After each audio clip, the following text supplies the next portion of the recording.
मशहूर अभिनेता शाहरुख खान के बेटे आर्यन खान को क्रूज ड्रग्स केस में शुक्रवार को बड़ी राहत मिली। कॉर्डेलिया क्रूज ड्रग्स मामले में एनसीबी ने सेशन कोर्ट में शुक्रवार को चार्जशीट दाखिल की, लेकिन 20 में से सिर्फ 14 को ही आरोपी बनाया गया। आर्यन खान समेत 6 लोगों के नाम इस चार्जशीट में नहीं है। एनसीबी ने कहा कि आर्यन खान के खिलाफ कोई सबूत नहीं मिला। अब इस मामले को लेकर समीर वानखेड़े पर गाज गिर सकती है। सूत्रों के मुताबिक सरकार ने एनसीबी के पूर्व जोनल डायरेक्टर समीर वानखेड़े पर कार्रवाई का निर्देश यहां पर दिया है। तो ये मामला आपको याद होगा, बहुत चर्चित ये हो गया था अचानक से, क्योंकि इसमें जो नाम था वो एक बड़ी शख्सियत के बेटे हैं आर्यन खान, और इनके आसपास ये पूरा जो मामला है शुरुआत में घूमता हुआ नजर आ रहा था, जो कि अब बिल्कुल यहां से अलग दिशा में नजर आ रहा है। आर्यन खान को चार्जशीट में जो है वो एनसीबी ने अपनी दाखिल की चार्जशीट, उसमें आर्यन खान का नाम नहीं है। और आपको याद होगा, जोनल डायरेक्टर समीर वानखेड़े एकदम से चर्चा में उस वक्त आए थे जब इस मामले की जांच को लेकर इनके ऊपर सवाल उठाए गए थे कि इस मामले को किस दिशा में ले जाया जा रहा है। आर्यन खान के इर्द गिर्द ये पूरा केस घूमता हुआ नजर आ रहा था। तब ये सवाल बड़ा हुआ था कि क्या आर्यन खान जो है इसमें जिम्मेदार है, इस मामले में उनके खिलाफ आरोप जो है वो सही हैं, क्या जांच सही दिशा में जा रही है। और अब यहां पर चार्जशीट एनसीबी ने दाखिल की है तो उसमें आर्यन खान का नाम नहीं है। लेकिन इस जांच के बाद अब सवाल जो है वो ये है कि क्या जांच सही तरीके से की गई थी समीर वानखेड़े पर।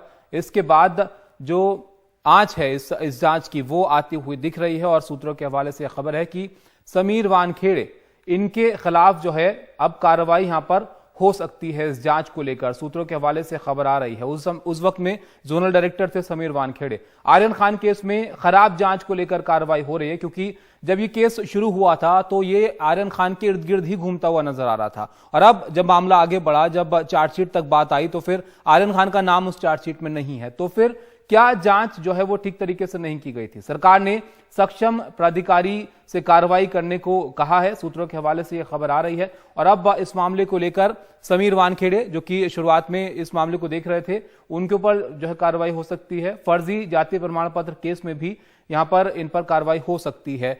फर्जी जाति प्रमाण पत्र को लेकर भी इनके ऊपर आरोप लगाया था, आपको याद होगा, जिसको लेकर भी तमाम बातें इनकी तरफ से मीडिया में कही गई थी कि इस मामले को गलत तरीके से जो है खींचा जा रहा है। लेकिन अब सवालों में समीर वानखेड़े यहां पर नजर आ रहे हैं। लेकिन बड़ा सवाल है कि आर्यन को राहत यहां पर क्यों मिली, जब शुरुआत में तमाम मामला जो है इनके ही इर्द गिर्द बन रहा था, इनको ही जो है मुख्य तौर पर इस मामले से जोड़कर देखा जा रहा था। तो फिर एनसीबी इनके खिलाफ मामले को कैसे आगे लेकर चली।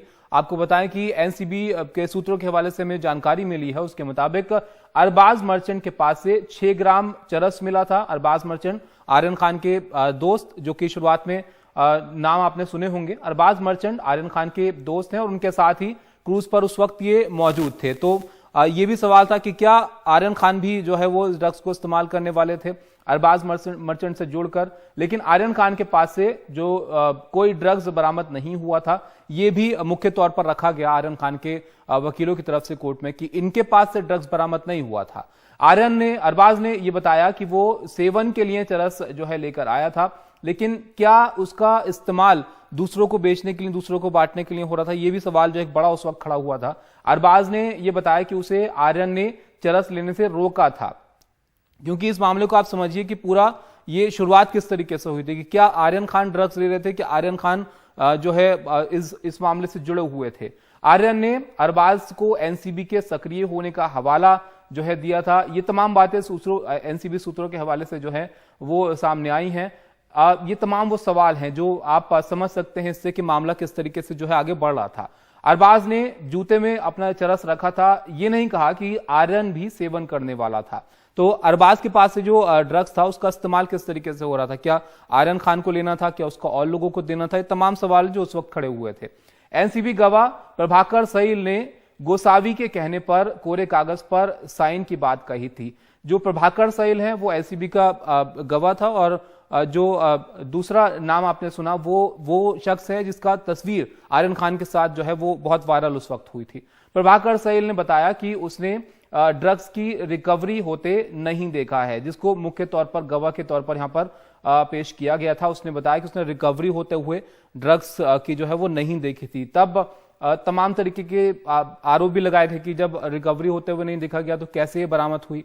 और अरबाज मर्चेंट ने आर्यन खान का नाम नहीं लिया था। अब आर्यन खान का नाम भी नहीं लिया गया था तो फिर उनके पास से ड्रग्स भी नहीं मिली थी, तो फिर वो कैसे जो है इस मामले में आरोपी बन रहे थे। ये तमाम बातें उस वक्त जो है खड़ी हो रही थी।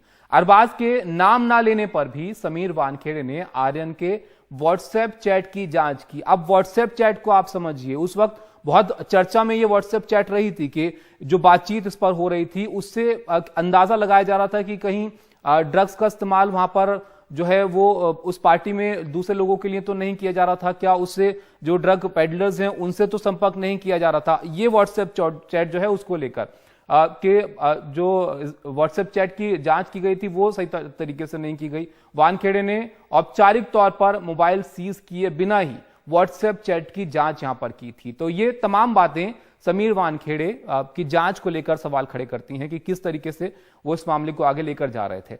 अब इसमें एनसीबी सूत्री कहते हैं कि ऐसा लगता है कि जांच अधिकारी को आर्यन खान को फंसाने के लिए प्रेरित किया गया था।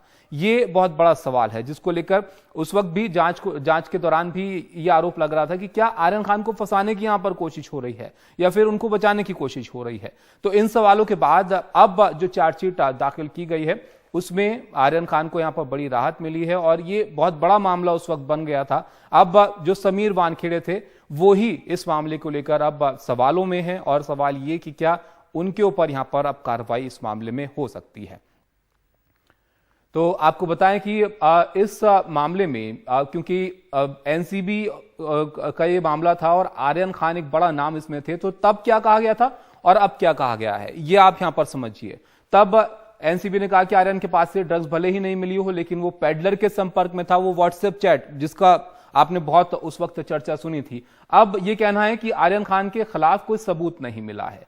अब क्योंकि जो चार्जशीट दाखिल की गई है उसमें आर्यन खान का नाम नहीं है, तब ये बात थी कि इसके पीछे एक बड़ी साजिश और बड़ी गैंग हो सकती है कि कहीं उस ड्रग्स को और दूसरे लोगों तक पहुंचाने के लिए तो नहीं किया जा रहा था। और अब ये कहा गया कि व्हाट्सएप चैट के आधार पर आर्यन खान को चार्जशीट में शामिल नहीं कर सकते हैं। तो व्हाट्सएप चैट जो कि उस वक्त एक बड़ा जो है सबूत माना जा रहा था उसके आधार पर अब यहां पर शामिल नहीं कर सकते हैं, ये कहा गया। आर्यन एक इंटरनेशनल ड्रग्स नेटवर्क का हिस्सा थे, ये तब की बात थी। और अब आर्यन खान के पास न ड्रग्स थे और ना ही उन्होंने ड्रग्स लिए थे। तो अब आप इस मामले को समझिए कि शुरुआत इसकी कैसे हुई थी और अब ये यहां पर कैसे बढ़ता हुआ दिख रहा है। और इसकी वजह से ही अब सवाल यह है कि क्या जांच जो है वो ठीक तरीके से की गई थी इस मामले को लेकर। और समीर वानखेड़े अब यहां पर सवालों में है। सोहित मिश्रा हमारे सहयोगी हमारे साथ हैं ज्यादा जानकारी के लिए। सोहित, जिस तरीके से इस मामले की शुरुआत हुई थी काफी हाई प्रोफाइल केस बन गया था यहां पर ये, और अब चार्जशीट के बाद एकदम उलट नजर आ रहा है और सवालों में समीर वानखेड़े। जी देखिए ताबिश, अगर आप याद करें तो उस समय भी समीर वानखेड़े पर सवाल कई उठे थे। जांच जिस तरह से हुई थी, अगर आपको याद होगा, एनसीपी नेता और कैबिनेट मंत्री नवाब मलिक ने भी हर रोज लगभग उन्होंने प्रेस कॉन्फ्रेंस की थी जिसमें उन्होंने सवाल उठाया था। पहले दिन से सवाल उठ रहे थे। जो वीडियो सामने आया था 2 अक्टूबर की रात का, जिसमें एक आदमी आर्यन खान को खींचकर एनसीबी के दफ्तर में ले जाता है। वो एनसीबी का अधिकारी नहीं है बल्कि वो एक प्राइवेट डिटेक्टिव है जिसकी कंप्लेन पर यह पूरी कार्रवाई की गई। बाद में पता चलता है उसका नाम किरण गोसावी है। उसकी एक सेल्फी भी वायरल होती है और उसमें भी बाद में एक वीडियो भी सामने आता है जिसमें देखा गया था कि किस तरह से आर्यन खान को अलग रखा गया था और बाकी लोगों को अलग रखा गया था। तो पहले दिन से ही ये कहा जा रहा था कि ये जानबूझकर आर्यन खान को फंसाने के लिए किया जा रहा है। सवाल कई थे। बाद में अगर आपको याद होगा तो जो एनसीबी के विटनेस थे उसमें जो सबसे बड़े विटनेस थे, जो सबसे पहले विटनेस थे, उनका नाम था प्रभाकर सही। मैंने खुद प्रभाकर सही का इंटरव्यू किया था जिसमें उन्होंने कहा था कि उन्होंने सुना था कि वसूली करने की बात की जा रही थी। आर्यन खान के जरिए शाहरुख खान से 25 करोड़ मांगने की वसूली की बात की जा रही थी और ये कहा गया था कि अगर 25 करोड़ ना दे तो 18 करोड़ में इसे सेटल करेंगे, जिसमें से कुछ पैसे समीर वानखेड़े को भी देंगे। यानी पहले दिन से ही इस पर जरूर कई सवाल उठे थे। और अब क्योंकि उनके खिलाफ कोई सबूत एनसीबी को नहीं मिले हैं तो आर्यन खान को इससे हटाया गया है। लेकिन उस समय आप अगर याद करें तो ऐसे कई चैनल्स और ऐसे कई पत्रकार थे जो व्हाट्सएप की चैट्स को लीक कर रहे थे, जो कई चीजों को लीक कर रहे थे। एनसीबी की टीम की ओर से जब शाहरुख खान जेल में जाकर आर्यन खान से मिलते हैं तो उसके 2 घंटे बाद एनसीबी की टीम मन्नत जाकर उनके घर पर रेड करने की कोशिश करती है। तो उस समय जिस तरह से कार्रवाई की गई थी उस पर सवाल उठ रहे हैं, क्योंकि आर्यन खान को पहले दिन से वो कह रहे थे कि ना ही उनके पास कोई ड्रग्स मिला है और ना ही वो इसका सेवन करने वाले थे। और अब जो जांच में जानकारी सामने आई है कि कई विटनेस से ब्लैंक पेपर पर साइन किया गया था।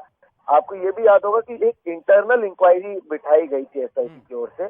कल उसके जो दस्तावेज मेरे पास आए हैं उसमें तो ये भी लिखा गया है कि समीर वानखेड़े मोटिवेटेड थे कि आर्यन खान को किस तरह से फंसाया जाए। तो ये एक औपचारिक दस्तावेज है जो एक इंटरनल इंक्वायरी का हिस्सा है। तो इससे एनसीबी की जो विश्वसनीयता है और एनसीबी की ओर से जो कार्रवाई की जा रही है उस पर भी सवाल उठने शुरू हो चुके हैं। इसलिए एनसीबी पर भी ये जिम्मेदारी होती है कि आगे उनकी जो गंभीरता बनी रहे उसके लिए वो क्या कार्रवाई करते हैं। और आर्यन खान इकलौता मामला नहीं है। आर्यन खान से पहले अगर आप देखें सुशांत सिंह राजपूत मामले को याद करें, तब भी दीपिका पादुकोण हो, श्रद्धा कपूर हो, ऐसे कई लोगों की मार्चिंग करवाई गई थी, उन्हें दफ्तर में बुलाया गया था। उस मामले में भी आज तक कुछ नहीं निकला। व्हाट्सएप चैट को क्या एक तरीका माना जा सकता है? क्या व्हाट्सएप चैट के जरिए किसी को जेल डाला जा सकता है? इस पर भी अब सवालिया निशान शुरू हो चुके हैं। तो जो एनसीबी की कार्रवाई और एनसीबी में खास तौर पर जो समीर वानखेड़े की कार्रवाई है उसे लेकर कहीं ना कहीं अब सवाल उठने शुरू हो चुके हैं और उस पर क्या कुछ होता है ये देखना अहम होगा, क्योंकि समीर वानखेड़े को भले ही एनसीबी से हटा दिया गया हो लेकिन उसके बाद एनसीबी की विश्वसनीयता पर इसका कई असर पड़ा है। तो उसके लिए क्या कुछ किया जाता है ये इस पर भी नजर बनी रहेगी। शुक्रिया सोहित आपका इस सब जानकारी के लिए। तो समीर वानखेड़े को लेकर अब यहाँ पर किस तरीके से कार्रवाई की जाती है, कैसे इस मामले को आगे देखा जाता है, ये देखना काफी अहम होगा, क्योंकि जैसे इस केस की शुरुआत हुई थी उसके बाद जांच के तरीके को लेकर कई सारे सवाल जो हैं वो खड़े हुए हैं।